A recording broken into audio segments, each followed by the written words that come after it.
세계 기독연대의 동아시아 대변인인 데이비드 심슨이라는 분이 최근에 CBN 뉴스와 인터뷰를 했습니다.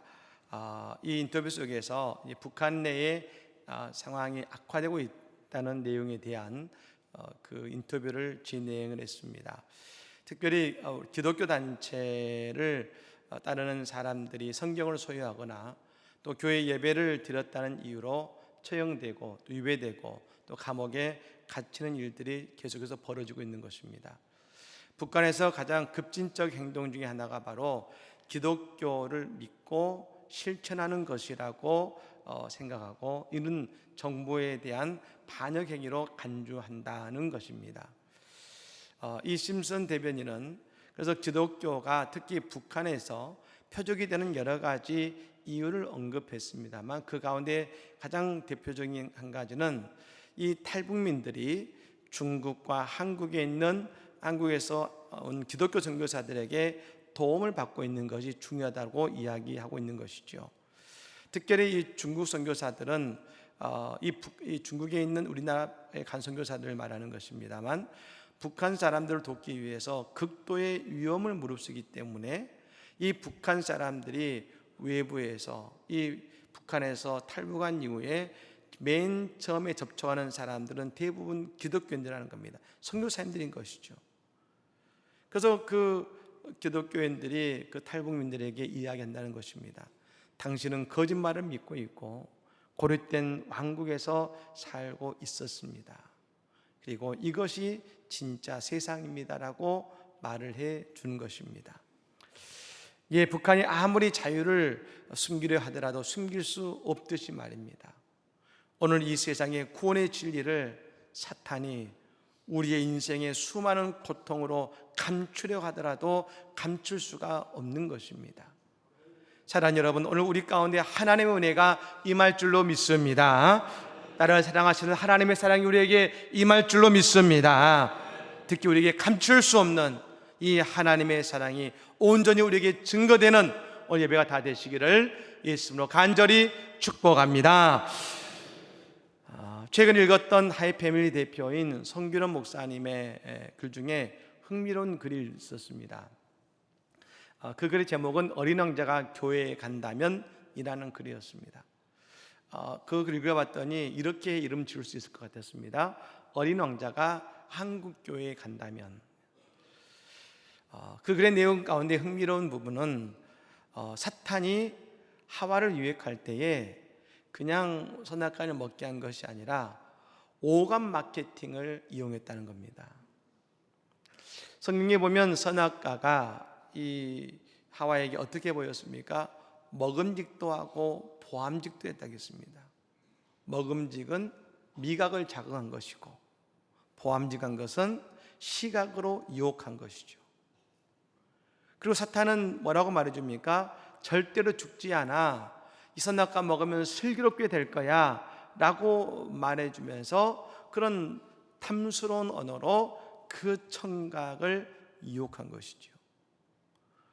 그리고 날이 저물어 바람이 서늘할 때라 말하면서 그 촉각도 함께 있음을 보여주는 것입니다. 즉 사탄은 그냥 유혹한 것이 아니라 하와의 오감 마케팅을 통해서 하와를 유혹했기 때문에 오감 마케팅의 원조가 사탄이다라고 말을 하고 있었던 것입니다. 그러면서 현대인들이 왜 유혹에 잘 넘어가는가? 이런 오감 마케팅에 익숙해 있기 때문에 우리가 더 유혹에 잘 넘어간다라고 이야기를 하고 있는 것입니다. 여러분, 그래서 예수님 이 땅에 오셔서 행하신 기적은 단순한 말씀뿐이 아니셨습니다. 우리에게 먹게 하시고 마시게 하시고 만져주시고 회복케 하시는 오감을 통해 복음을 전해주신 것을 우리는 또한 보게 되어 있는 것입니다. 오늘 본문은 여러분 벳세다 광야에서 예수님께서 오병이의 기적을 통해 배고픔 속에서도 예수님을 따랐던 성인 남자 5,000명, 남녀노소를 말하면 대략 2만 명 가까운 사람들 모두에게 먹게 하시는 놀라운 기적의 사건을 이야기해주고 있는 것이죠. 제가 매년 한 번씩은 꼭 오병이의 사건을 오병이의 말씀을 설교를 합니다만 사복음서, 마태, 마가, 누가, 요한복음서를 보면 각각의 예수님의 기사와 이적과 예수님의 행적이 다 각기 다를 때가 많습니다. 그런데 그 가운데 몇 가지 행적은 동일하게 사복음서에 기록되어 있는데, 그 가운데 이 오병이어의 사건이 사복음서에 공히 기록되어 있다는 것은 초대교회에 있었던 많은 초대교회 성도들이 예수님의 오병이어의 떡과 이 물고기를 먹었던 기억과 경험 있는 사람들이 많았을 뿐 아니라 온 이스라엘 땅에 그와 같은 고백과 그 증거하는 사람들이 넘쳐났다는 것을 우리에게 이야기해 주고 있는 것입니다. 사실 이것은 이스라엘 사람들에게 큰 충격적 사건이었습니다. 그 당시 모든 이스라엘 사람들이 이 사실을 알고 있었다는 걸 의미합니다만, 특별히 여러분, 이 벳세다 광야는 갈릴리 지역에 있었습니다. 갈릴리 그 당시 인구가 35만이 되었었는데요, 35만 가운데 2만 명이 이것을 먹었으니 말입니다. 당연히 갈릴리에 있는 모든 사람들이 이 기적의 사건의 이야기를 들었지 않겠습니까? 사랑하는 여러분, 우리가 믿고 전하는 진리는 모두에게 드러난 비밀, 즉 오픈 시크릿이라고 말할 수 있는 것입니다. 여러분, 우리 모두 다 알고 있는 진리임을 여러분, 우리가 믿고 따르는 우리 모두가 되기를 간절히 축복합니다. 오늘 말씀을 묵상하면서 저는 이 말씀 속에서 무엇보다도 은혜 받은 성도의 모습이 비추어졌습니다. 지금 벳세다 광야에 있는 성도들은요, 그냥 광야에 있는 것이 아닙니다. 오늘 여러분 13절 이전에 보면 예수님께서 수고하는 제자들을 만나셔서 그들에게 안식을 주고 싶으셨고, 더불어서 헤롯에 의해서 이 세례 요한의 죽음의 소식을 듣고서 예수님이 배를 타고 한적한 곳으로 가시는 장면이 나옵니다.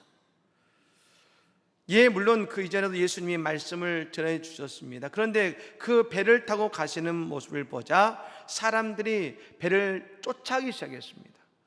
갈릴리에 가보시면 배는 갈릴리 호수를 가로질러 갑니다만 그 먼 길이죠. 그것이 보이기 때문에 길을 삥 둘러서 예수님이 가신 그 배가 맞은편으로 그들은 친히 걸어서 갔던 것입니다. 먼 길임에 틀림없지만 예수님을 따라갔습니다. 그리고 광야에서 말씀을 듣고 병자도 고침을 받은 것입니다. 그런데 우리가 생각해 볼 것은 왜 그들이 예수의 말씀을 듣다가 그곳까지 다시금 따라가고 쫓아갔을까요? 여러분, 그것은 한마디로 그들이 이전에 예수님의 말씀을 듣고 은혜 받았기 때문에 그들은 예수를 따라간 줄로 믿습니다. 그러니까 그 받은 은혜를 놓치지 않으려고 그들은 그 배를 쫓아갔던 것입니다. 그때 그들은 어떻게 되었습니까? 그 광야에서 그들이 전에 누리지 못했던 광야의 은혜, 오병이어의 은혜를 누리게 된 것 아니겠습니까? 저는 여러분 이 모습을 저 요한 사도가 이렇게 풀어놓은 것으로 생각이 듭니다. 요한복음 1장 16절 말씀이죠. 우리 같이 한번 읽겠습니다. 우리가 다 그의 충만한 데서 받으니 은혜 위에 은혜로라. 아멘. 예수님으로부터 충만한 데서부터 받으니 은혜 위에 은혜로라. 따라해 보실까요? 은혜 위에 은혜, 은혜 위에 은혜. 할렐루야. 여러분, 배를 타고 가기 전에도 그들은 은혜 받았었습니다. 여러분, 그런데 그 가는 배를 타고 가시는 예수님을 바라보면서 어떤 사람들은 물론 집에 간 사람들이 있었을지도 모르지만 그러나 많은 사람들이 그 배를 쫓아갔습니다. 모두 다 은혜 받았지만 예수를 쫓아간 사람들은 그래서 벳세다 광야에서 저녁까지 예수의 복음을 들음을 통해 은혜 위에 은혜를 경험한 것 아니겠습니까? 여러분, 오늘 우리도 말입니다. 이 시간 예배 드릴 때 그냥 은혜에서 멈추는 것이 아니라 은혜 위에 은혜를 누리는 이 시간이 되기를 간절히 축복합니다.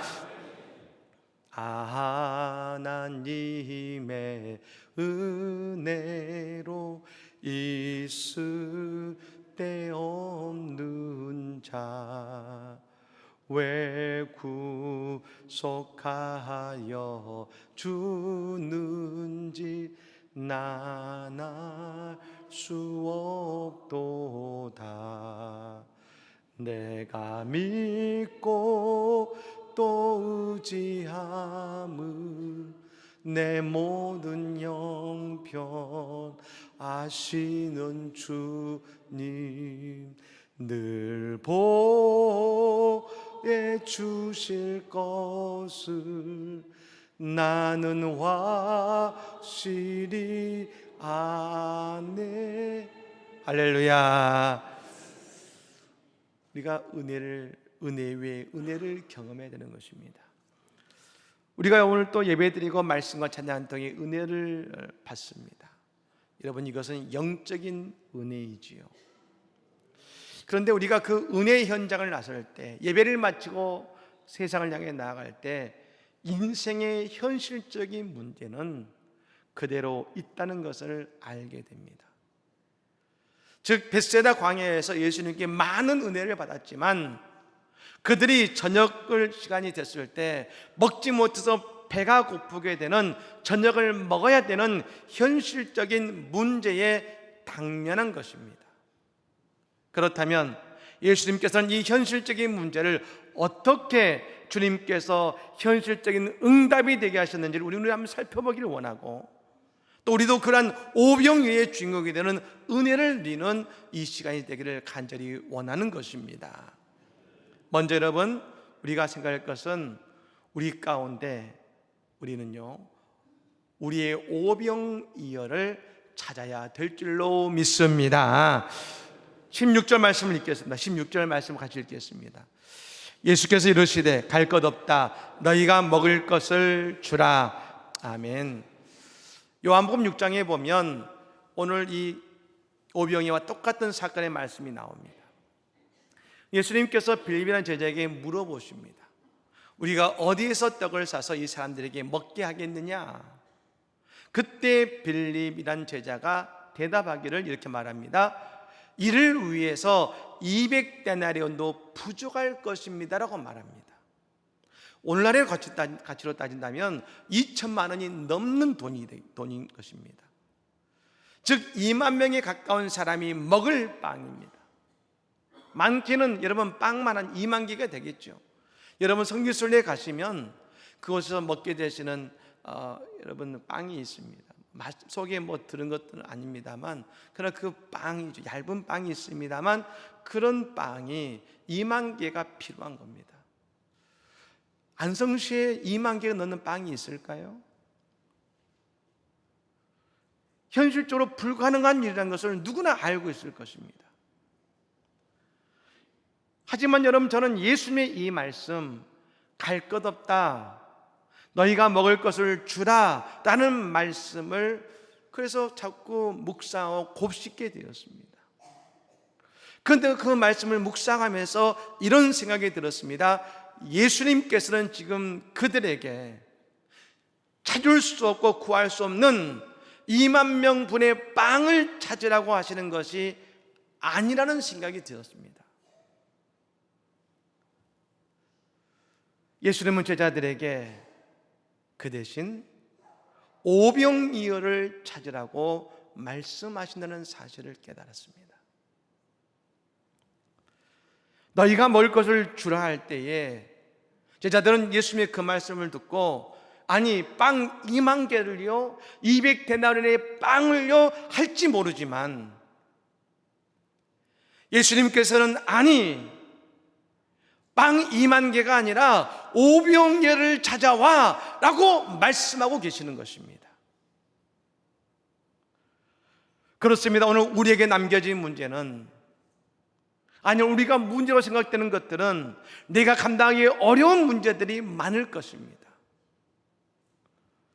그런데 예수님께서 은혜 받은 우리에게 찾아오라고 하시는 것은 그 모든 문제를 해결할 빵, 그것이 아니라 우리의 인생에 남겨진 오병이어일 수 있다는 것입니다. 어린아이에게 숨겨진 오병이어를 찾는 것, 아니 어쩌면 더 많은 사람들에게 먹을 빵이 있었을지 모르지만 오병이어를 내놓을 수 있는 은혜 받은 한 소녀를 찾는 것이 이 제자들이 예수님의 말씀에 감당해야 될 사명이 된 것입니다. 마찬가지로 오늘 우리의 삶에서도 말입니다. 어린이가 가지고 있는 오병이어를 찾는 믿음의 시간이 우리에게 필요한 것입니다. 북왕국 이스라엘의 아방 시대에 하나님은 엘리야를 통해서 3년간의 기근을 명하셨습니다. 엘리야도 마실 물도 먹을 것도 없어서 사르밧이란 곳에 가게 되었습니다. 이 사르밧 역시 이 이스라엘의 기근에 영향을 받아서 먹을 것이 없는 시기였습니다. 이 사르밧 과부에게 엘리야가 찾아갑니다만 사르밧 과부도 이제 먹을 것이 없어서 마지막 남은 한 가루 한 줌을 그걸로 빵을 만들어서 먹고 죽기 위해서 불을 피울 나뭇가지를 줍는 중에 엘리야를 만난 것이었습니다. 모두가 먹을 것이 없는 시대에, 나누어 줄 사람도 없는 그 시대에 하나님의 사람을 위해서 자신의 남은 빵 한 조각을 만들어 대접할 수 있는 그 한 사람, 우리가 보기에 도저히 그럴 수 없을 것 같던 한 여인을 찾는 것이 엘리야가 그 가뭄의 시기를 무사히 지낼 수 있었고 벗어날 수 있었던 그 자리였다는 것입니다. 사랑하는 여러분, 주님은 오늘 우리에게 2만 명이 먹을 빵을 찾으라고 하지 않으십니다. 내 인생에 숨어있는 오병이어의 믿음, 오병이어의 물질, 오병이어의 은혜를 발견해내라고 말씀하고 계시는 것입니다. 중요한 것은 바로 그 오병이어를 통해서 우리의 삶에 내가 깨닫지 못했던 하나님의 놀라운 기적의 역사가 바로 거기서부터 시작된다는 것입니다. 그렇습니다. 이스라엘 백성들의 먹을 빵은 저 마을에 있는 것이 아니었습니다. 바로 그들 속에 있었던 것처럼 오늘 주님의 은혜를 받은 우리 안에 주님의 넘치는 축복의 응답이 있음을 깨닫고서 말입니다. 우리의 오병이어를 찾는 그 은혜가 있기를 우리 주 예수님으로 간절히 축복합니다. 또 한 가지는 오병이어를요, 찾은 오병이어를 예수의 손 위에 올려드려야 된다는 것입니다. 오늘 보면 18절 말씀 같이 읽어보겠습니다. 18절의 말씀입니다. 이르시되 그것을 내게 가져오라 하시고 아멘. 아무리 오병이어를 찾아도 여러분 그것은 그저 한 사람이 먹을 만한 양식일 뿐입니다. 오병이어니까 많이 먹어도 일곱 살 정도 먹을 수 있겠지요. 하지만 여러분, 이 문제의 해결은 오병이어가 예수님의 손길 위에 임할 때에 기적이 일어난다는 것입니다. 그리고 그것을 향해 축소하시는 예수님의 기도 속에 오병이어의 기적은 일어날 뿐 아니라 하나님의 뜻이 이루어진다는 것을 우리는 깨달아야 될 줄로 믿습니다. 호렙산에서 하나님께서 모세를 부르셨습니다. 나이 80이 된 모세에게 너는 가서 이스라엘 백성들을 출애굽시키라고 말씀하셨습니다. 모세는 하나님께 항변합니다. 하나님, 내게는 능력도 아무것도 없습니다. 하나님께 항변할 때 하나님이 모세에게 물으십니다. 내 손에 있는 게 무엇이냐? 모세가 대답합니다. 하나님, 지팡이입니다. 아무 길거리나 주워할 수 있는 그 지팡이. 그때 하나님께서 모세에게 말씀하십니다. 너는 이 지팡이를 손에 잡고 이것으로 이적을 행할지니라. 모세의 손에 있는 그 지팡이는 누구에게나 들 수 있는 지팡이입니다. 그런데 하나님께 드릴 때 그 지팡이는 하나님의 지팡이가 되어서 하나님께서 그 지팡이를 통해 이적을 행하시고 이스라엘 백성들을 출애굽시킨 데 있어서 하나님의 지팡이를 통해 하나님의 놀라운 능력을 드러내신 것입니다. 뿐만 아니라 광야 40년을 지혈할 때에도 그 지팡이를 통해서 반석에서 하나님께서 생수를 샘솟게 하신 줄로 믿습니다. 아무리 작고 연약한 것도 말입니다, 예수의 손 위에 올려지게 되면 그 모든 문제를 다 해결하시는 하나님의 능력이 된다는 것입니다.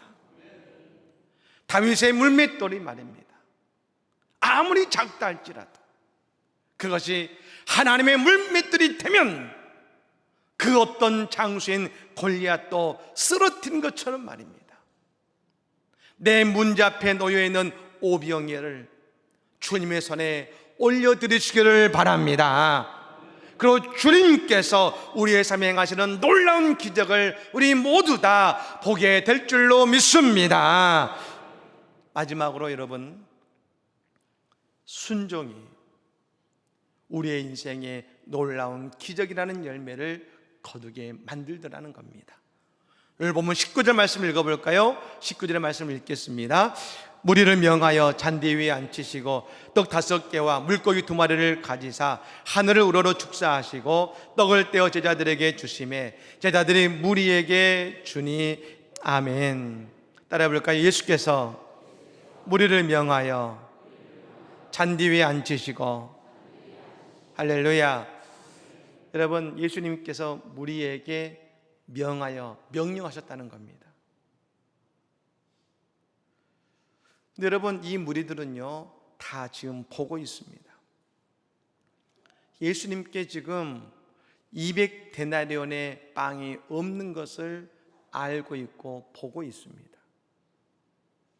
지금 예수의 손에 들려진 것은 오병이어라는 아주 그들이 볼 때는 작고 아무것도 아닌 것만이 예수 손에 들려있는 것을 그들은 보고 있습니다. 알고 있습니다. 근데 이들은요 예수님의 명령에 순종합니다. 예수님이 200데나리온의 빵을 들고서 자 자리에 앉으라 라고 명령할 때 그걸 보고 앉은 게 아니라 예수의 손에 정말 그 작은 것 하나 들려있지만 예수의 말씀에 순종해서 자리에 앉습니다. 만약 이들이 오병이어를 보고서 먹을 것 없다, 이제 우리가 아무도 먹을 것 없다 하면서 여러분 흩어졌다면 그곳에서 오병이어의 기적이 일어났을까요? 내가 먹을 것 찾으러 가야지 하고 그들 스스로 마을로 가고 집으로 갔다면 그들이 예수님이 주시는 그 물고기 2마리와 보리떡 5개를 통해서 먹고 남게 하는 오병이어의 주인공이 될 수 있었을까요? 근데 여러분, 이들은 순종하며 앉았습니다. 왜요? 저는 이것이 가능한 이유가 그들이 예수님께 은혜 받았기 때문에 그들은 순종한 줄로 믿습니다. 순종이 여러분 믿음이 되고 믿음은 은혜에서 나오는 것입니다.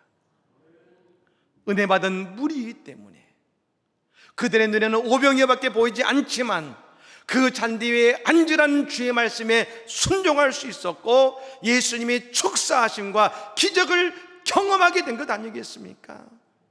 여러분, 오늘 순종하기를 원하십니까? 은혜 받으시기를 바랍니다. 우리가 순종하게 될 때에 우리 주님의 오병이어의 기적이 우리에게 일어날 줄로 믿습니다. 아프리카의 밀림에 한평생을 보내며 복음을 증거하셨던 데이비드 리빙스턴 선교사님이 계시죠. 여러분, 어느 순간 소식이 끊겨서 헨리 스탠스라고 하는 탐험대가 선교사님을 찾아서 가서 그 선교사님을 발견했는데요, 그때 선교사님의 나이가 60세였고 그 얼굴은 무척이나 초췌해 보이고 말랐고 병약해 보였다는 것입니다. 그도 그럴 것이 지금도 여러분 우리 잠비아 친구들이 마침 왔습니다만 그 아프리카 그 당시에 오지를 30년을 헤매고 다니고 먹을 것도 마음껏 먹지 못하고 그곳을 30년을 누비고 다녔으니 여러분 얼마나 고생하셨겠습니까? 그래서 고민합니다. 이제 그만하시고 고국으로 돌아가시죠. 그때 리빙스턴은 한마디로 대답했답니다. 아니요, 난 여기서 생을 마칠 겁니다. 그리고 1837년 3월 19일에 리빙스턴은 마지막 일기를 이렇게 썼습니다. 오늘은 나의 생일입니다. 나의 예수여, 나의 왕, 나의 생명이시여, 오늘을 기하여 나를 바칩니다. 자비하신 아버지시여, 나를 받으시옵소서. 독생자를 주셨는데 이 못난 몸을 몽땅 바치나이다. 받으시옵소서. 아멘. 그리고 무릎 꿇고 기도하는 자세로 하나님의 품에 안겼다고 합니다. 그리고 그의 묘비에는 이렇게 쓰여 있었습니다. 이 사람에게는 조사가 필요 없었습니다. 그는 하나님의 사랑에 아멘하며 살았고 하나님의 사랑에 아멘하며 죽어갔기 때문입니다. 저 아프리카라는 거대한 대륙 속에 리빙스턴이라는 한 사람이 무엇을 할 수 있을까? 세상 사람들로 보기에는 그것이 오병이와 같이 아무것도 아닌 존재였을 것입니다. 하지만 그가 하나님의 말씀에 순종하며 또 하나님께 들려지는, 손에 올려지는, 예수의 손에 올려지는 오병이와 같은 그런 존재가 되었을 때 그 아프리카를 복음화하고 그곳에 하나님의 사랑을 전하는 위대한 하나님의 백성이 된 것 아니겠습니까? 사랑하는 여러분, 우리가 먼저 받을 것은 은혜입니다. 내가 은혜가 있을 때 나의 인생의 오병이어가 발견이 되는 것이고 그것을 소중히 여기며 예수의 손 위에 올려드릴 수 있는 것입니다. 그리고 마침내 예수님께서는 그 오병이어를 통해 우리의 삶의 풍성이 채우실 뿐 아니라 모든 문제를 해결하시는 기적을 행하실 줄로 믿습니다. 그럼 오늘 주의 명령에, 주의 인도하심에 순종하시기 바랍니다.